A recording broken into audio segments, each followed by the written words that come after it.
नमस्कार, आप देख रहे हैं जनता टीवी और मैं हूं आपके साथ मनीषा सिंह। इस वक्त की बड़ी खबर के साथ शुरुआत करेंगे। बुलेटिन की बड़ी खबर, बड़ी जानकारी आपको बताने जा रहे हैं। आशुतोष टंडन के आवास पहुंचे हुए हैं CM Yogi Adityanath. Deputy CM Brajesh Pathak भी उनके साथ मौजूद हैं और आपको बता दें कि शोक प्रकट करने हुए चौक आवास पर पहुंचे हुए हैं। सीएम ने आशुतोष टंडन के पार्थिव शरीर के दर्शन भी किए और पार्थिव शरीर पर श्रद्धा सुमन भी अर्पित किए हैं। पूर्व मंत्री आशुतोष टंडन ने मैदानता में अपनी आखिरी सांस ली है और उनके निधन के खबर से ही राजनीति के क्षेत्र में शोक की लहर दौड़ गई है और शोक प्रकट करने के लिए चौक आवास पहुंचे हुए हैं सीएम योगी आदित्यनाथ। उनके साथ ही डिप्टी सीएम भी मौजूद हैं और सीएम ने पार्थिव शरीर के दर्शन भी किए और पार्थिव शरीर पर श्रद्धा सुमन करने के लिए पहुंचे हुए हैं सीएम योगी आदित्यनाथ। तो इस वक्त ये बड़ी खबर, बड़ी जानकारी आपको बता रहे हैं। डिप्टी सीएम ब्रजेश पाठक भी उनके साथ मौजूद हैं और पूर्व मंत्री ने मैदानता में ली है आखिरी सांस। तो इस वक्त ये बड़ी खबर आपको बता रहे हैं। इसी बड़ी खबर पर अधिक जानकारी के लिए हमारे साथ हमारे सहयोगी अनूप जुड़ चुके हैं। तो अनूप, आशुतोष टंडन के घर पहुंचे हुए हैं सीएम योगी आदित्यनाथ और श्रद्धा सुमन भी पार्थिव शरीर को उन्होंने अर्पित किए। क्या कुछ कहना चाहेंगे? क्या कुछ इस वक्त की ताजा हलचल वहां पर? देखिए, लखनऊ पश्चिम के वर्तमान में विधायक हैं आशुतोष टंडन और उनके पिताजी चूंकि उनको विरासत में राजनीति मिली थी। उनके पिताजी चूंकि एक विधायक भी रहे, मंत्री भी रहे और एक सभासद से सांसद तक का सफर तय किया था। बाद में उनके बेटे हैं आशुतोष टंडन, वो विधायक बने। योगी की पहली सरकार में वो मंत्री बने थे। उसके बाद जब योगी की दूसरी सरकार बनी, योगी 2 सरकार में वो विधायक रहे। हालांकि मंत्री पद उनको नहीं मिला और उनका स्वास्थ्य थोड़ा लंबे समय से खराब चल रहा था और आज मैदानता में उन्होंने अंतिम सांस ली है। निश्चित रूप से भारतीय जनता पार्टी को एक सदमा जरूर होगा, क्योंकि एक बहुत बड़ी हानि के रूप में आशुतोष टंडन भारतीय जनता पार्टी लखनऊ के लिए और लखनऊ पश्चिम के लिए, खासकर उनके पिताजी की जिस तरीके से एक जमीन उन्होंने तैयार की थी। हालांकि उनकी जो सीट थी, पहले कभी अटल बिहारी वाजपेयी वहां से लड़ा करते थे, लेकिन उसके बाद अटल बिहारी वाजपेयी के बाद आशुतोष टंडन जब अपने उनके पिताजी की जो सीट खाली हुई, तब उसके बाद आशुतोष टंडन उसी सीट पर लड़े और एक बार जिस तरीके से लखनऊ की एक पहचान भी रहे हैं। और दूसरा, वहां के जो क्षेत्र है, उस क्षेत्र के वहां मुस्लिम बाहुल्य क्षेत्र है, लेकिन उसके बावजूद भी भारतीय जनता पार्टी वहां से हमेशा जीतती रही है। तो कुल मिला के कहा जाए कि एक भारतीय जनता पार्टी के लिए एक अभूतपूर्व नुकसान है। एक बड़े नेता के रूप में, एक राजनीति के विरासत के रूप में उनको जिस तरीके से उनको वहां पर एक विधायकी मिली, मंत्री बने। अब मुख्यमंत्री योगी आदित्यनाथ वहां पर पहुंचे, श्रद्धा सुमन अर्पित किया है। डिप्टी सीएम ब्रजेश पाठक भी उनके साथ में हैं। तमाम भारतीय जनता पार्टी के नेता और मंत्री वहां पर धीरे धीरे पहुंच रहे हैं। जी बिल्कुल अनूप, और न केवल बीजेपी के लिए बल्कि राजनीति के लिए भी ये बहुत ही बड़ा झटका है। आशुतोष टंडन के निधन की खबर के बाद से ही राजनीति क्षेत्र में शोक की लहर है। इस तमाम जानकारी को हमारे साथ साझा करने के लिए अनूप, आपका बहुत बहुत शुक्रिया। तो सीएम ने पार्थिव शरीर के दर्शन भी किए हैं और पार्थिव शरीर पर श्रद्धा सुमन भी अर्पित किए। रुक करेंगे अगली खबर का। 28 नवंबर से यूपी विधानसभा का शीतकालीन सत्र शुरू होने जा रहा है, जिससे पहले अयोध्या में योगी कैबिनेट की अहम बैठक आज हुई, जहां पर 14 अहम प्रस्तावों पर मुहर लगाई गई है और बैठक के बाद मुख्यमंत्री योगी आदित्यनाथ ने कैबिनेट बैठक को लेकर अहम जानकारियां भी मीडिया के साथ साझा की हैं। महत्वपूर्ण प्रस्तावों में जो प्रस्ताव थे, सबसे पहला प्रस्ताव था उत्तर प्रदेश के अंदर पहली बार इनलैंड वाटरवे अथॉरिटी का गठन, यानी उत्तर प्रदेश अंतर्देशीय राजमार्ग प्राधिकरण के गठन का एक प्रस्ताव है। हम सब जानते हैं कि उत्तर प्रदेश के बारे में ये कहा जाता था कि उत्तर प्रदेश एक लैंडलॉक्ड स्टेट है। दुनिया के अंदर भी और देश के अंदर भी उन देशों ने प्रगति की जिनके पास जितना बेहतर जलमार्ग है। देश के अंदर भी वे राज्य आगे बढ़ रहे थे क्योंकि उनके पास एक्सपोर्ट की सस्ती सुविधा थी, जिनके पास जलमार्ग था। हम सब आभारी हैं प्रधानमंत्री मोदी जी के कि उन्होंने देश का पहला इनलैंड वाटरवे वाराणसी से हल्दिया के बीच में प्रारंभ किया और आज सफलतापूर्वक संचालित हो रहा है। पिछली बार हम लोगों ने देखा था कि 13 जनवरी को दुनिया का सबसे लंबा क्रूज वाराणसी से डिब्रूगढ़ के बीच में भी प्रधानमंत्री जी ने फ्लैग ऑफ किया था। Inland waterway authority Uttar Pradesh में जल यातायात को बढ़ावा देने, इसके माध्यम से वाटर स्पोर्ट्स की एक्टिविटीज को भी तेजी के साथ आगे बढ़ाने, पर्यटन की सुविधाओं में बढ़ोतरी करने के साथ साथ उत्तर प्रदेश को एक्सपोर्ट के एक हब के रूप में, क्योंकि देश के अंदर सबसे अच्छी कृषि और सबसे अच्छा जल संसाधन उत्तर प्रदेश के पास है और अयोध्या इस दृष्टि से बहुत महत्वपूर्ण है, क्योंकि अयोध्या कहते हैं आज से 2000 वर्ष पहले अयोध्या की राजकुमारी जल मार्ग से साउथ कोरिया गई थी और कोरिया के राजकुमार से विवाह बंधन में जोड़ करके वहां के आज एक महत्वपूर्ण राजवंश की परंपरा अपने आप को कोरियावासी भावनात्मक रूप से अयोध्या के साथ जोड़ते हैं। बल्कि इसी रामकथा पार्क के बगल में क्वीन हो पार्क के निर्माण का कार्य कोरिया और उत्तर प्रदेश सरकार मिलकर के संपन्न भी कर रही है। इस दृष्टि से अयोध्या में यूपी उत्तर प्रदेश के अंदर जो हमारी महत्वपूर्ण लगभग 12 के आसपास नदियां ऐसी हैं जो जल यातायात के लिए बहुत मायने रखती हैं, जैसे गंगा जी में, ऐसे ही यमुना जी में, सरयू जी में, राप्ती में, गोमती है। इन सभी नदियों में ये सुविधाएं उपलब्ध की जा सकती हैं। इसके लिए अथॉरिटी भारत सरकार के साथ मिलकर के कार्य करेगी और उत्तर प्रदेश को अपने परंपरागत उत्पाद को या उत्तर प्रदेश के जो कृषि प्रोडक्ट है इसको भी दुनिया के मार्केट में पहुंचाने के लिए, इसको निर्यात करने के लिए एक सुविधा विकसित होगी। जिससे आज इसकी अथॉरिटी के गठन की प्रक्रिया राज्य स्तर पर भी हम लोगों ने करने का निर्णय लिया है। इस कार्यक्रम को आगे बढ़ाएंगे।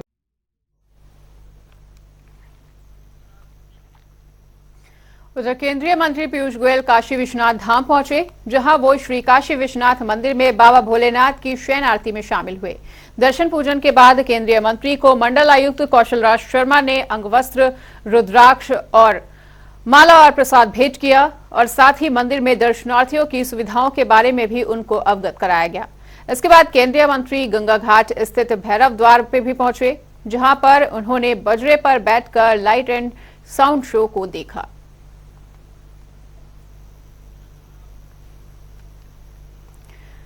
उधर सदन में नीतीश कुमार के दिए गए बयान को लेकर लगातार सियासत गरमाई हुई है और आपको बता दें कि लखनऊ में भाजपा कार्यालय के बाहर महिला मोर्चा की नगर अध्यक्ष सीता नेगी के नेतृत्व में महिलाओं ने नीतीश कुमार का पुतला फूंका और नीतीश कुमार की पार्टी मान्यता रद्द करने की उनके द्वारा मांग की गई है।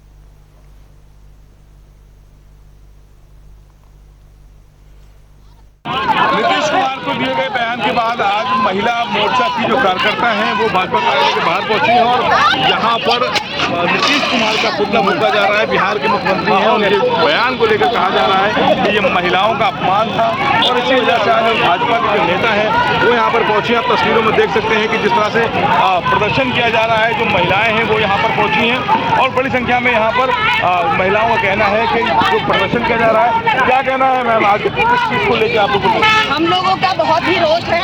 हम लोग ने इस तरह से जो हुआ है विधानसभा में, और एक ऐसा व्यक्ति जो कि बहुत पुराना नेता है और इस तरह से महिलाओं के लिए ऐसे शब्द और इतनी गंदी भाषा यूज करेगा, आज तक मेरे ख्याल से भारत के इतिहास में किसी नेता ने इस तरह से किसी भी महिला के लिए ऐसे शब्द नहीं यूज किए। इसका हम लोग को रोष है और हम चाहते हैं इनको बर्खास्त किया जाए।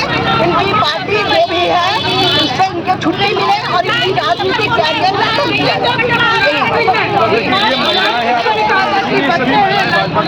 यहाँ पर प्रदर्शन करने नीतीश कुमार का पुतला फूंका है और साफ तौर पर कहना है कि इस तरह की जो भाषा शैली है वो नहीं इस्तेमाल होनी चाहिए थी। उनकी पार्टी का बहिष्कार होना चाहिए। आम लोगों में फिलहाल इसको लेकर रोष नजर आ रहा है, लेकिन भाजपा के कार्यकर्ता है उनका कहना है कि भाषा शैली जो थी वो ये नहीं होनी चाहिए। नीतीश कुमार ने तरीके का बयान यहाँ पर पुलिस ने फिलहाल इनको रोका है, लेकिन यहाँ पर समय से जो महिलाएं मौजूद हैं जिन्होंने आज नीतीश कुमार का पुतला फूंका है। कैमरा पर्सन आशीष के साथ जनता टीवी लखनऊ। तो नीतीश कुमार के जरिए सदन में दिए गए बयान को लेकर मंत्री नंद गोपाल गुप्ता नंदी ने भी कड़ी शब्दों में उनकी निंदा की है और मंत्री नंदी ने सोशल मीडिया प्लेटफॉर्म एक्स पर पोस्ट करते हुए मुख्यमंत्री नीतीश कुमार के बयान को अक्षम्य बताया है। वहीं यह भी उन्होंने लिखा कि विकृत सोच और इस प्रकार के घोर अमर्यादित आचरण के बाद अपने पद पर रहने का कोई नैतिक आधार नहीं है।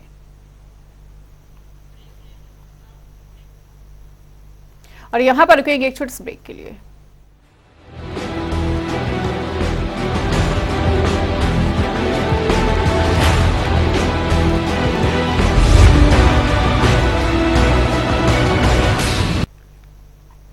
तो ब्रेक के बाद स्वागत है। रुक करेंगे अगली खबर का। बिहार के मुख्यमंत्री नीतीश कुमार के बयान के बाद से ही सियासी गलियारे में घमासान काफी ज्यादा तेज मचा हुआ है और स्वास्थ्य राज्य मंत्री मैंकेश्वर शरण सिंह का कहना है कि नीतीश कुमार आरक्षण के नाम पर बरगलाने का काम कर रहे हैं। हमारे संवाददाता जया सिंह ने खास बातचीत में उनसे क्या कुछ कहा, सुनिए। लोकसभा चुनाव जैसे जैसे नजदीक आ रहे वैसे वैसे जातिवाद की राजनीति और आरक्षण की राजनीति बढ़ती जा रही है। नीतीश कुमार के कैबिनेट ने अब आरक्षण का दायरा बढ़ाने का 75% का अब प्रस्ताव पास किया। इसके लेकर अब यूपी की सियासत गर्म होती जा रही है। इस पर खास बातचीत करें यूपी सरकार में मंत्री मैंकेश्वर सिंह है, इनसे बातचीत करेंगे। सर, लगातार जातिगत जनगणना के भी सवाल उठ रहा था, अब आरक्षण का दायरा बढ़ाए जबकि सुप्रीम कोर्ट पे रोक है। सुप्रीम कोर्ट का कहना 50% से अधिक आरक्षण का दायरा बढ़ नहीं सकता और ऐसे में कैबिनेट पास कर रहा है प्रस्ताव और यूपी पे भी कई सवाल हैं। देखिए, ये केवल लोगों को बरगलाने के लिए, और मुझे ये कहने में संकोच नहीं है, हिंदुस्तान की जो भोली भाली जनता है उसको केवल बेवकूफ बनाने का एक तरीका है। लेकिन भाजपा ने तो समर्थन कर दिया। सबको मालूम है कि जब तक संविधान में संशोधन नहीं होगा तब तक कि कुछ नहीं होगा। कोई विधानसभा कुछ भी पारित कर दे। लेकिन ये आपका बयान है, भाजपा ने वहां समर्थन कर दिया। सम्राट चौधरी प्रदेश अध्यक्ष हैं, अमित शाह ने साफ साफ कहा वहां पे मुजफ्फरपुर नगर रैली में। समर्थन करने से क्या हुआ? अब आगे देखिए क्या होता है। तो खाली केवल बरगलाने के लिए किया जा रहा है। समर्थन पे भी कई सवाल है। इस पे ये कहा जाए कि पहले तो भाजपा को ये विचारधारा तय करना होगा, क्योंकि आरक्षण कहता है सामाजिक समीक्षा होना चाहिए आरक्षण का, तो ऐसे में कैसे वो पक्ष रख रहे हैं अपना? वो तो जब आएगा, जब लोग संविधान संशोधन कैसे होता है, संविधान संशोधन तो होगा संसद में, तो जब वहां पे बात आएगी तब फिर देखिए क्या होता है। और केवल चुनाव के समय एक शिगुफा छोड़ देना, और मुझे लगता है कि ये शगुफा के अलावा और कुछ नहीं है। उनका कहना भाजपा फंस गई है कहीं ना कहीं, लग रहा है। नहीं, ऐसा नहीं है। हम लोग अपना जो हम लोग को कार्य करना रहता है वो हम लोग कार्य करते रहते हैं। ये सवाल इसलिए सर क्योंकि 2014 और 2019 का चुनाव देखा जाए, क्योंकि प्रधानमंत्री लगातार ओबीसी कह के अपने को संबोधित करते आ रहे हैं और ये जनाधार जहाँ ओबीसी वर्ग का रहा पूरे भारत में 54% से अधिक है, तो ये वोट बैंक बहुत आपके पक्ष में रहा। 2000 ये प्रधानमंत्री जी कह चुके हैं 2024 के चुनाव के बाद जनगणना भी होनी है और उसमें क्या फैसला लेते हैं, उस समय क्या आता है, कैसी स्थिति बनती है, जनगणना के बाद किसकी कितनी स्थिति है, ये तो तभी पता चल पाएगा। जो जनगणना बिहार में जो बता रहे हैं कि उन्होंने जनगणना कराई है, सुप्रीम कोर्ट में आप उनका एफिडेविट देख लीजिए, उसमें उन्होंने साफ कहा कि हम जनगणना नहीं कर रहे हैं, हम सर्वे कर रहे हैं। तो सर्वे करने से एग्जैक्ट फिगर नहीं आएगी। और उसमें जो मुस्लिम पिछड़े वर्ग हैं उनको भी जोड़ दिया गया है। तो अगर उस लिहाज से देखें तो वो सर्वे का कोई मतलब नहीं है जो बिहार में हुआ। आरक्षण केवल बरगलाने का एक तरीका उन्होंने निकाला। अखिलेश यादव लगातार आपने देखा 2021 में भी देखा, 22 में भी देखा, अब 2023 में खुल के वो बाहर आ गए। अब उनका कहना कि देखिए अब ये बिहार हमने देख लिया जातिगत को लेके, अब हमको उत्तर प्रदेश में भी, क्योंकि यहाँ पे लंबी अच्छी खासी 24 करोड़ की आबादी है और पिछड़ों की अच्छी आबादी, आरक्षण का दायरा बढ़ाना चाहिए। देखिए ऐसा है, कोई भी दल जो है वो संविधान से ऊपर तो है नहीं। आज की जो संवैधानिक स्थिति है हम उसी के ऊपर बात करते हैं। हम सरकार हैं, सरकार केवल संविधान से ही चल सकती है। सर, आप सरकार की बात करें, ये भी हम जानते हैं कि भाजपा आर्थिक आधार पे आरक्षण का पक्षधर रही है। सरकार केवल और केवल संविधान के ऊपर ही चल सकती है। तो आज का जो संविधान है, कल को संविधान में अगर कोई संशोधन हो जाता है तो हम उसकी बात करेंगे, लेकिन जब तक संविधान में संशोधन नहीं होता है तब तक हम जो संवैधानिक बाध्यता है हमारी, हम उसी पे ही काम कर सकते हैं। लेकिन एक अखिलेश यादव का पुराना बयान है, हालांकि मैंने रिकॉर्ड करके भी रखा है, उनका ये बयान है कि गरीबी के आधार पे नहीं, जाति के आधार पे, जबकि 21वीं सदी में हम लोग रहे हैं। नहीं, अब देखिए वही चीज है, जाति के आधार पे मतलब क्या है और गरीबी के आधार पे मतलब क्या है।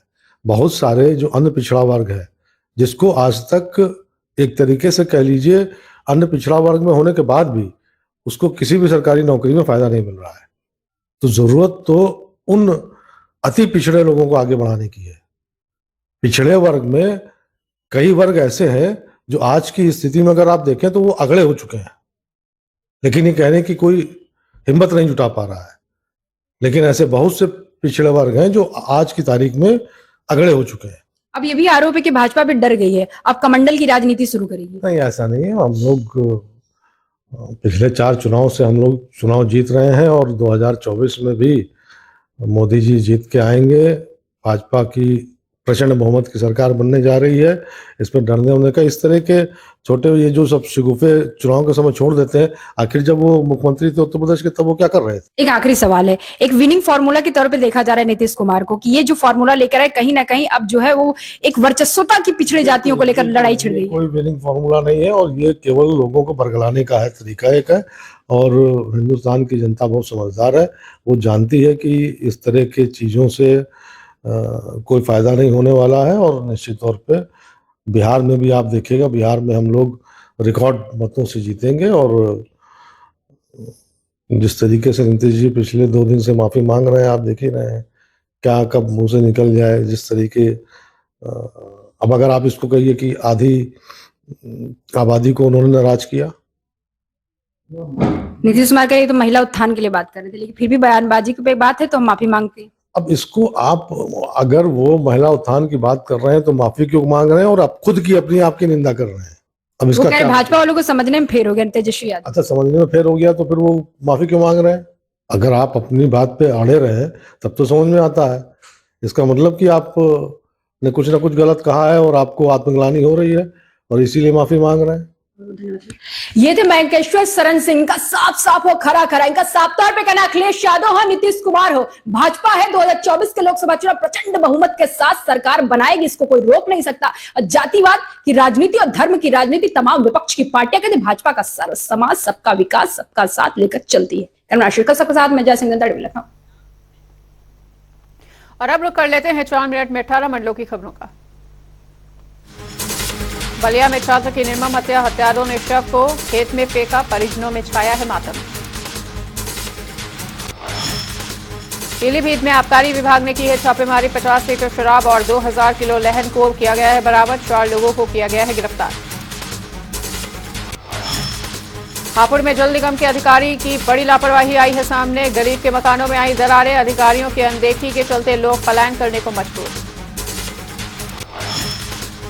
अलीगढ़ में ड्रग इंस्पेक्टर की बड़ी कार्रवाई, जैन मेडिकल पर सरकारी दवाओं की बिक्री पर मारा है छापा, खामियां मिलने पर जताई है नाराजगी। आयकर विभाग में इंस्पेक्टर पद पर कार्यरत राहुल राणा ने किया हंगामा, कार की छत पर बैठकर उतारे कपड़े, पुलिस वालों को दी हैं धमकियां।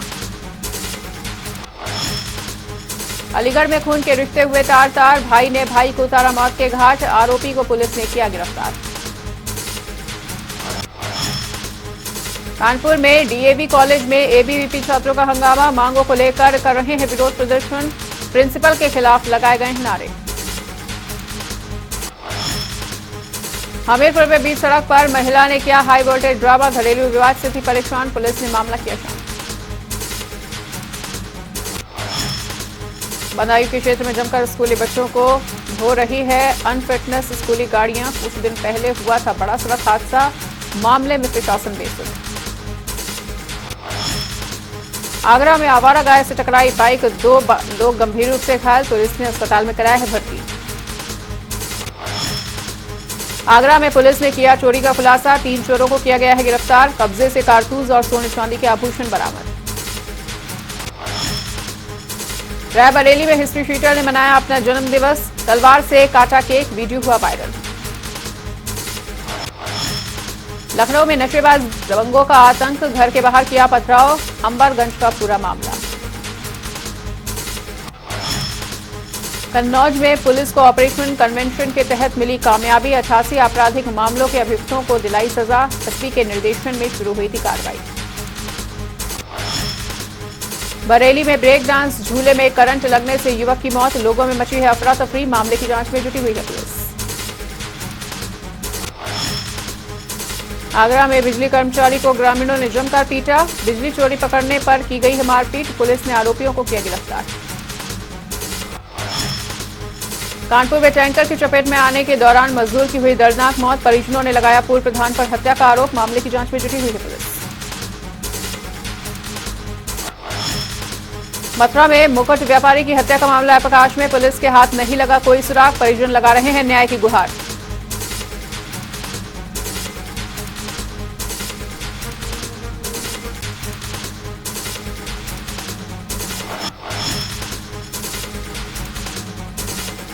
रायबरेली में जमीनी विवाद में की गई पूर्व प्रधान की हत्या। भारी संख्या में ग्रामीणों ने काटा हंगामा। मामले की जांच में जुटी हुई है पुलिस।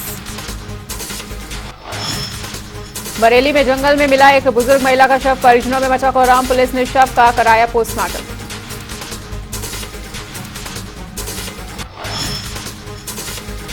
कानपुर पुलिस को मिली सफलता। लोगों के खोए हुए 51 मोबाइल किए गए हैं बरामद। स्वामियों के खिले चेहरे।